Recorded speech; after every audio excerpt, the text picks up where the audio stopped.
Halo, assalamualaikum warahmatullahi wabarakatuh. Kembali lagi sama Ibu Rere buat belajar matematika hari ini. Oh iya, bagaimana kabar kalian semua? Semoga tetap sehat dan tetap semangat untuk belajar matematikanya ya. Pada video kali ini, kita masih pada bab relasi dan fungsi. Setelah waktu lalu, kita telah mengetahui apa itu relasi dan apa itu fungsi, serta cara penyajian relasi dan fungsi, begitupun perbedaan dari relasi dan fungsi. Selanjutnya, kita akan membahas materi yang masih berhubungan dengan relasi dan fungsi, yaitu mengenai korespondensi satu-satu. Mengenai korespondensi satu-satu, apa ya korespondensi satu-satu itu? Sebelum ke definisi korespondensi satu-satu, perhatikan gambar deretan rumah ini. Dari deretan rumah ini, mungkinkah satu rumah memiliki dua nomor rumah? Atau apakah mungkin bila dua rumah memiliki nomor rumah yang sama? Jawabannya tentu tidak mungkin ya. Nah, rumah dan nomor rumah ini merupakan suatu fungsi yang disebut korespondensi satu-satu. Jadi apa ya korespondensi satu-satu ini? Nah, definisi dari korespondensi satu-satu yaitu korespondensi satu-satu adalah salah satu jenis relasi khusus yang setiap anggota domain berpasangan dengan tepat satu anggota kodomain dan sebaliknya. Dengan demikian, menyebabkan dua buah himpunan dapat membentuk suatu korespondensi satu-satu jika kedua himpunan memiliki jumlah anggota yang sama. Dari definisi tadi, kita mendapatkan beberapa syarat, yaitu suatu relasi dapat dikatakan korespondensi satu-satu bila 1. Setiap anggota domain berpasangan atau punya pasangan. Kedua, yaitu pasangan harus tepat satu anggota kodomain. Masih ingat ya, kodomain dan domain itu apa? Domain itu daerah asal atau himpunan asal, sedangkan kodomain adalah daerah kawan atau daerah tujuan. Nah, syarat 1 dan 2 ini berkebalikan. Di mana di sini ya? Setiap anggota domain berpasangan atau harus punya pasangan, begitupun sebaliknya. Kodomain harus punya pasangan, tidak boleh tidak punya pasangan kodomainnya karena berkebalikan. Yang kedua juga berkebalikan, makanya di sini ada tanda panah. Maksudnya berkebalikan. Jadi setiap anggota domain harus berpasangan atau harus punya pasangan atau berpasangan. Begitu pula kodomain juga harus berpasangan atau punya pasangan. Yang kedua, pasangan harus tepat satu. Jadi domain harus berpasangan dengan tepat satu kodomain, begitupun sebaliknya, kodomain harus berpasangan tepat satu dengan domain. Nah, dari kedua syarat yang berkebalikan ini atau ada kata sebaliknya mengakibatkan tadi ada syarat ketiga, yaitu jumlah anggota harus sama. Jadi, korespondensi atau akan terjadi korespondensi satu-satu dalam sebuah relasi apabila jumlah anggota dari kedua himpunan itu sama. Nah, Ibu punya contoh korespondensi satu-satu. Nah, dari gambar 1 sampai gambar 6 ini merupakan korespondensi satu-satu. Mengapa? Karena perhatikan di sini, di himpunan A dan himpunan B. Di sini himpunan A atau yang disebut domain dan himpunan B yang disebut kodomain. Di sini lihat anggota di A yaitu 1, 2, 3 punya pasangan. Masing-masing semuanya punya pasangan. Di A punya pasangan masing-masing ke B. A yang anggotanya 1, 2, 3 masing-masing semuanya sudah berpasangan. Begitupun yang B, semuanya sudah berpasangan, tidak ada yang kosong. Lalu, di A juga memasangkan tepat satu ke B, begitupun B tepat satu ke A, dan jumlah dari anggota A dan B juga sama, yaitu 3. nih, meskipun bentuk panah-panahnya berbeda, ini merupakan variasi bentuk korespondensi satu-satu. Selanjutnya, nah, kita akan membedakan relasi, pemetaan atau fungsi, dan korespondensi satu-satu. Nah, kita akan membedakan relasi, pemetaan atau fungsi, dan korespondensi satu-satu. Perhatikan gambar-gambar di bawah ini. Mana ya yang merupakan relasi, mana yang merupakan pemetaan, dan mana yang merupakan korespondensi satu-satu yang sedang kita bahas di kesempatan kali ini. Perhatikan gambar yang pertama. Kita cek gambar yang pertama kita cek apakah punya pasangan, setiap anggotanya punya pasangan. Kita cek ya. Nah, yang A, lihat, perhatikan. Anggotanya ada 5. Terus, ternyata udah A berpasangan dengan 1, B berpasangan dengan 5, C berpasangan dengan 2, D berpasangan dengan 3, E berpasangan dengan 4. Berarti semua anggota di A sudah berpasangan. Kita cek anggota yang di B. 1 berpasangan dengan A, 2 berpasangan dengan C, 3 berpasangan dengan D, 4 dengan E, 5 dengan B. Nah, ternyata anggota di A dan anggota di B sama-sama memiliki pasangan. Syarat 1 terpenuhi. Kita cek syarat kedua ya. Syarat kedua, anggota di A sudah tepat 1. Di sini tidak ada yang bercabang ya. Memasangkan A ke B, memasangkan tepat satu-satu ya. A ke 1, B ke 5, jadi udah 1-1.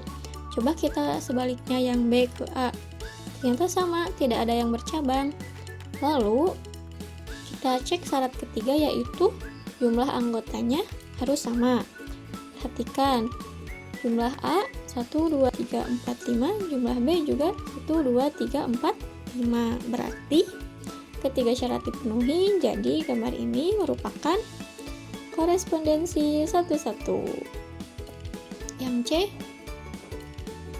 nah, yang himpunan C dan D merupakan fungsi atau pemetaan. Mengapa bukan termasuk korespondensi satu-satu? Karena di sini ada anggota kodomain yang tidak berpasangan, yaitu 7. Lalu yang gambar ketiga, mengapa merupakan relasi dan bukan merupakan fungsi atau bukan juga merupakan korespondensi satu-satu? Karena pada gambar 3, yaitu himpunan X dan himpunan Z, di sini anggotanya ada yang bercabang. Domainnya berpasangan dengan kodomainnya di sini bercabang. Di sini kodomainnya juga berpasangan dengan domainnya bercabang. Jadi kan untuk fungsi dan korespondensi satu-satu itu harus tepat 1. Jadi ini merupakan relasi. Nah, yang gambar 4 ini juga relasi. Kenapa? Karena di sini anggota K atau himpunan K, anggotanya ada 5 yang tidak ada 5 anggotanya, yaitu 5 tidak memiliki pasangan. Sedangkan untuk korespondensi satu-satu semuanya harus punya pasangan. Juga di sini anggotanya tidak sama dan tidak punya pasangan, jadi yang gambar 4 ini juga merupakan relasi. Nah, coba gambar ini. Gambar pertama ini merupakan relasi, tentunya sudah jelas ya. Di sini A-nya bercabang, B-nya tidak punya pasangan, meskipun jumlah anggota himpunannya sama, tapi di sini syarat 1 dan 2 tidak dipenuhi ya. Di sini A-nya bercabang. Di sini A-nya bercabang atau punya 2 pasangan, yang B dan D tidak punya pasangan. Di sini kodomainnya yang 5 tidak punya pasangan. Jadi ini hanya merupakan relasi. Yang gambar 2, nah gambar 2 ini merupakan korespondensi satu-satu. Karena lihat anggotanya semua sama. Terus domain, semua anggota di domain atau anggota di R-nya punya pasangan. Yang T-nya juga punya pasangan, juga tidak ada yang bercabang, dan jumlah anggota R dan himpunan T, himpunan R dan himpunan T sama. Jadi gambar 2 ini merupakan korespondensi 1-1. Yang gambar 3 merupakan fungsi atau pemetaan. Kenapa? Karena di kodomain ada yang kosong. Jadi ini merupakan fungsi atau pemetaan karena di sini di kodomainnya ada yang kosong. Kalau korespondensi 1-1 itu harus semuanya berpasangan dan harus tepat satu keduanya. Jadi bolak-balik tetap harus tepat satu gitu, makanya jumlahnya harus sama dan tidak boleh ada yang bercabang dan juga tidak boleh ada yang kosong. Sedangkan di sini ada kodomain yang kosong, makanya ini termasuk fungsi atau pemetaan. Yang selanjutnya, nah ini juga merupakan fungsi atau pemetaan ya. Kenapa? Karena di sini ada anggota kodomain di S14 bercabang ke Q dan T. Jadi yang gambar 4 ini merupakan fungsi atau pemetaan. Jadi ingat-ingat pokoknya kalau korespondensi 1-1 itu pokoknya harus tepat satu ya, nggak boleh bercabang, pokoknya nggak boleh selingkuh. Pokoknya si korespondensi 1-1 ini setia gitu. Kalau itu menjadi cuma pasangan juga tepat satu, nggak bercabang, nggak jomblo juga gitu. Yang selanjutnya yaitu membedakan relasi pemetaan dan korespondensi 1-1. Yang tadi kan diagram panah. Nah, yang sekarang itu tentang himpunan pasangan berurutan. Di himpunan pasangan berurutan ini ada 3 kata kunci. Pokoknya kalau di himpunan pasangan berurutan, kalau domainnya berulang itu merupakan relasi. Kalau kodomainnya berulang itu merupakan fungsi. Dan kalau tidak ada yang berulang, baru itu dinamakan korespondensi 1-1. Udah tahu kan domain itu yang depan nih, yang 1, 5, 10 ini itu domain. Terus yang 5, 10, 15 ini kodomain. Ke bawah juga sama ya, ini 1, 1, ini 2 nih. Pokoknya yang depan ini namanya domain. Kalau yang belakang ini namanya kodomain. Nah, kita cek satu-satu nih. Yang A, kita cek domainnya dulu domainnya 1, 5, 10 berarti nggak ada yang berulang ya, nggak ada yang berulang berarti yang A ini bukan relasi. Terus kita cek kodomainnya 5, 10, 15. Nah, kodomainnya juga nggak berulang. Berarti kalau kodomain dan domain tidak berulang atau tidak ada yang berulang, berarti yang A ini merupakan korespondensi 1-1. Cek yang B di sini. Yang satu ini apa? Kodomain. Yang satu ini domain. Coba lihat domainnya berulang atau enggak. Wah, ternyata domainnya berulang nih. Satu lagi. Nah, domainnya berulang, berarti yang B ini merupakan relasi. Kita cek yang C. Domainnya berulang 1, 2, 3, 4. Wah, ternyata domain di C tidak berulang. Kita cek kodomainnya 1, 1, 1. Oh, ternyata 1 lagi. Berarti kodomainnya berulang ya. Berarti C ini merupakan fungsi. Kita cek yang D. Kita cek domainnya dulu. Domainnya 2. Wah, 2-nya udah berulang nih. Berarti ini yang D termasuk relasi. Yang E, kita cek domainnya 1, 2, 3, 4. Oh, beda-beda ya. Terus kita cek kodomainnya, berarti ini bukan relasi. Kodomainnya coba 2, 3, 4, 5. Wah, kodomainnya juga berbeda-beda, berarti bukan fungsi juga. Berarti yang E ini juga merupakan korespondensi 1-1. Nah, setelah kita tadi membedakan mana yang dinamakan relasi, mana yang dinamakan pemetaan atau fungsi, dan mengetahui mana korespondensi 1-1 dari bentuk diagram panah dan himpunan pasangan berurutan, selanjutnya kita akan membahas yaitu mengenai jumlah korespondensi yang dapat dibentuk. Nah, karena korespondensi satu-satu ini memiliki syarat tertentu, syaratnya yang tadi 3 ya, maka kita bisa melihat berapa banyak korespondensi satu-satu yang bisa dibuat oleh dua buah himpunan yang saling berelasi. Perlu diingat bahwa dua buah himpunan dapat membuat korespondensi satu-satu jika kedua himpunan memiliki jumlah anggota yang sama. Nah, ini syarat ketiga ya yang tadi. Nah, syarat ini akan amat membantu kita nih. Nah, untuk menentukan jumlah korespondensi satu-satu yang bisa dibuat, kita tidak mungkin membuat semua kemungkinan. Nah, maka kita akan menggunakan rumus yaitu jumlah korespondensi satu-satu dari A ke B sama dengan N. Nah, ini bukan N tanda seru ya, tapi namanya ini adalah N faktorial. Jadi tanda seru ini kalau di matematika namanya faktorial, N faktorial. Apa itu N faktorial? Ingat, bukan tanda seru, tapi N faktorial. Apa itu N faktorial? Nah, N faktorial ini kita langsung ke contoh aja ya, biar langsung ngerti. Nah, misalnya N faktorial ini misal kita ganti N-nya dengan 5, berarti jadi 5 faktorial.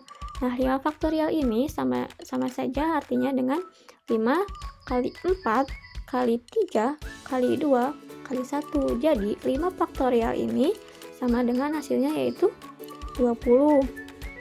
Contoh kedua, misalnya N-nya 7, maka 7 faktorial yaitu 7 kali 6 kali 5 kali 4 kali 2 kali 1. Hasilnya segini ya. Nah, begitupun, jadi misalnya N-nya diketahui berapa atau N-nya diganti berapa, pokoknya dari angka N-nya sampai dikali 1, itu baru hasilnya. Misal ibu punya N-nya 10, berarti N-nya 10 berarti 10 faktorial yaitu 10 kali 9 kali 8 kali 7 kali 6 kali 4 kali 6 kali 5 kali 4 terus sampai kali 1. Hasilnya berapa? Itu dinamakan N faktorial ya. Selanjutnya, ibu punya contoh soal yang berhubungan dengan yang barusan dibahas, yaitu tentang jumlah korespondensi satu-satu yang dapat dibuat. Nah, contoh soalnya seperti ini. Manakah yang mungkin memiliki korespondensi satu-satu? Jika bisa, berapa jumlah korespondensi satu-satu yang dapat dibuat? Langsung saja ya, kita bahas yang nomor 1. Nah, mana nih yang mungkin memiliki korespondensi satu-satu dari nomor 1, nomor 2, nomor 3. Kita cek nomor 1 ini bisa dibuat korespondensi satu-satu atau enggak. Nah, yang pertama kita lakukan yaitu tadi kan yang syarat yang ketiga di korespondensi satu-satu itu bahwa jumlah anggota A atau jumlah anggota himpunan A dengan jumlah anggota himpunan B harus sama. Kita cek di sini himpunan A anggotanya ada A, B, C, D, E, F. Berarti NA, N di sini jumlah anggota A ada 6. Nah, NB di sini jumlah mata dadu. Jumlah mata dadu itu kan ada yang mata dadunya 1, mata dadu 2, mata dadu 3, 4, 5, 6. Nah, berarti jumlah mata dadu juga ada 6. Nah, karena A atau jumlah himpunan A sama dengan jumlah himpunan B, maka himpunan A ke himpunan B dapat dibuat menjadi korespondensi satu-satu. Jadi nomor 1 ini merupakan atau bisa dibentuk menjadi korespondensi satu-satu. Terus jumlah korespondensi satu-satu yang dapat dibuatnya berapa? Tadi untuk menentukan jumlah korespondensi satu-satu yang dapat dibuat ada rumus yang tadi, rumusnya itu yaitu N faktorial. Di sini NA sama dengan NB, hasilnya 6. Berarti untuk menentukan jumlahnya yaitu tinggal 6 faktorial. Tadi 6 faktorial itu yaitu 6 kali 5 kali 4 kali 3 kali 2 dan kali 1, yaitu hasilnya 720. Yang nomor 2, faktor dari 72. Nah, faktor dari 72 itu ada nih 1, 2, 3, 4, 6, 8, 9, 12, 18, 24, 36, dan 72. Faktornya ada 12. Juga di sini angka di dalam jam. Ke dalam jam kan sampai jam, angkanya sampai 12 ya, jadi sama 12. Nah, karena jumlah himpunan atau jumlah anggota di himpunan C dan jumlah anggota di himpunan D sama, maka himpunan C ke himpunan D juga dapat dibuat menjadi korespondensi satu-satu. Nah, di sini 12 nih. Berarti jumlahnya tinggal 12 faktorial, yaitu tinggal dikalikan saja ya, 12 kali 11 kali 10 kali 9, 8, 7 sampai ke 1. Hasilnya banyak banget ya. Segini hasilnya. Nah, yang selanjutnya nih, yang nomor 3, himpunan huruf vokal. Apa aja himpunan huruf vokal? A, I, U, E, O ya. Nah, A, I, U, E, O himpunan huruf vokal. Di sini bukan 12 ya, maksudnya di sini.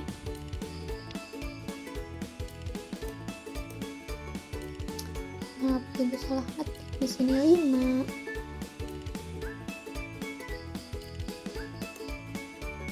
Nah, himpunan huruf vokal yaitu A, I, U, E, O, jumlah huruf vokal itu ada 5. Terus himpunan warna pelangi. Kemarin apa himpunan warna pelangi?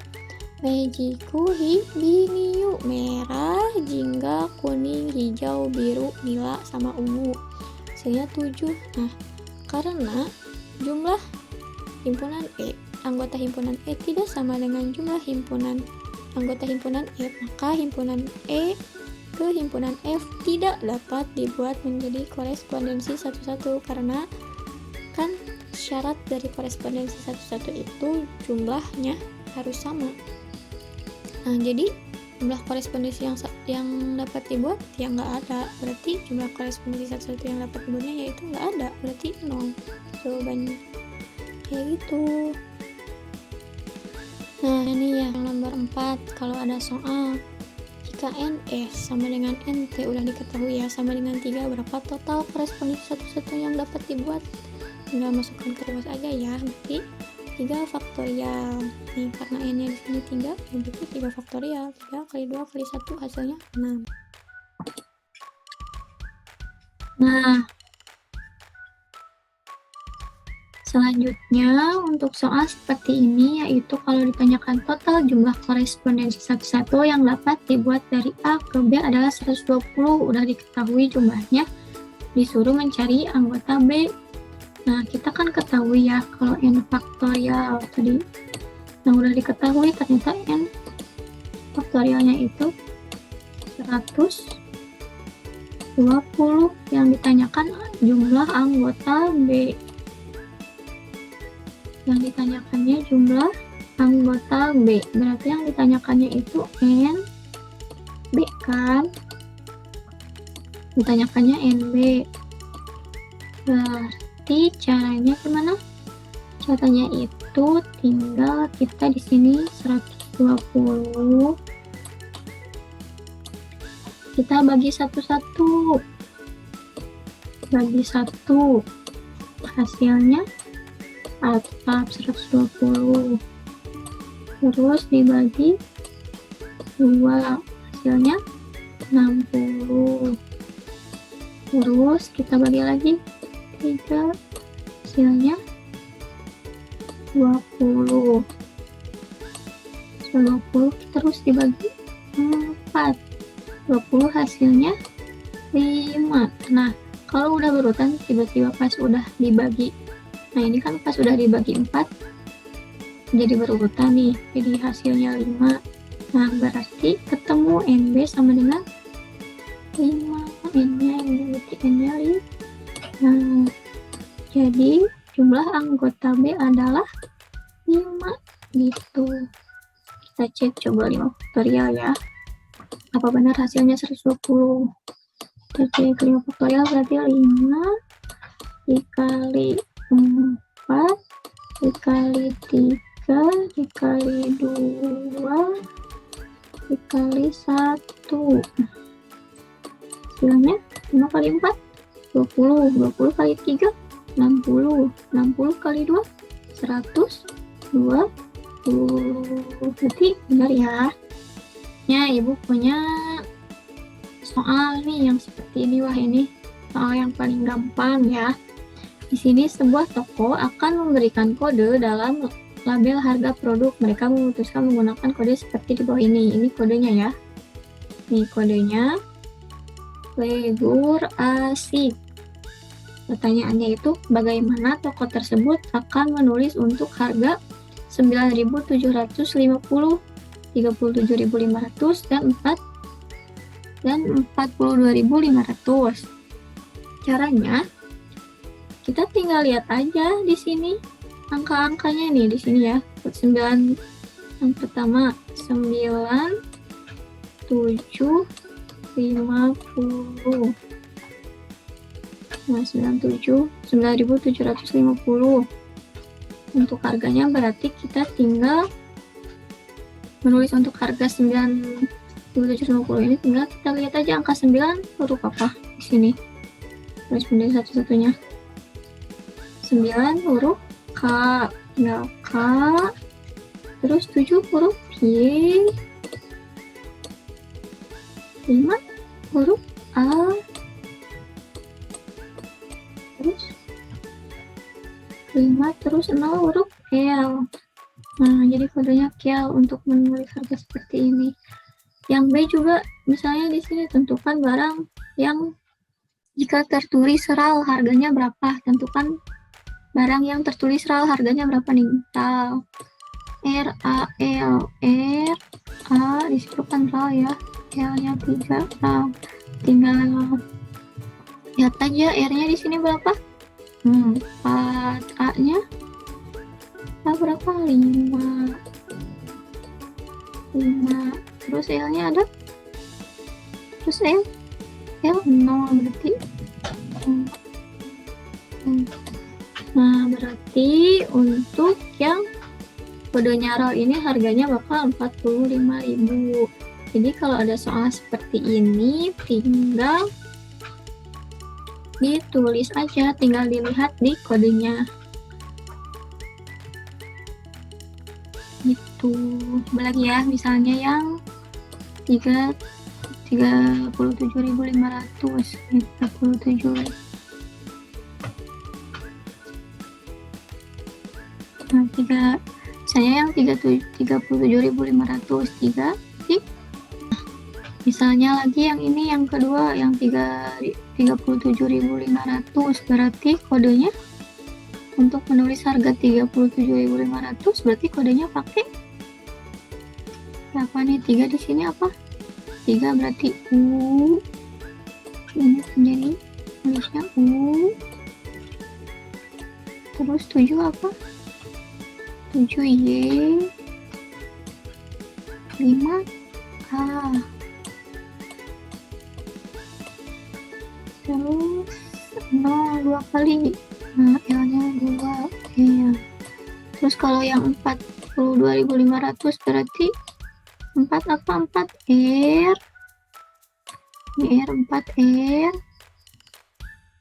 Terus 2 nih 2 G. 5 apa? 5 A nih, itu 5 A. 0 L ya, R G A L M. Kalau yang gua yang ini harganya bakal jadi berapa kalau kodenya ada gua? Kalau gua gitu G apa? G angka 2, U angka 3, A angka 5. Terus L-nya 2 berarti 0. Jadi kalau gua ini harganya 23.500. Sekarang yang U Y berapa? 7. Terus U berapa? 3. L ini L 0. Kayak gitu. Sekian pembahasan di video kali ini. Wassalamualaikum warahmatullahi wabarakatuh.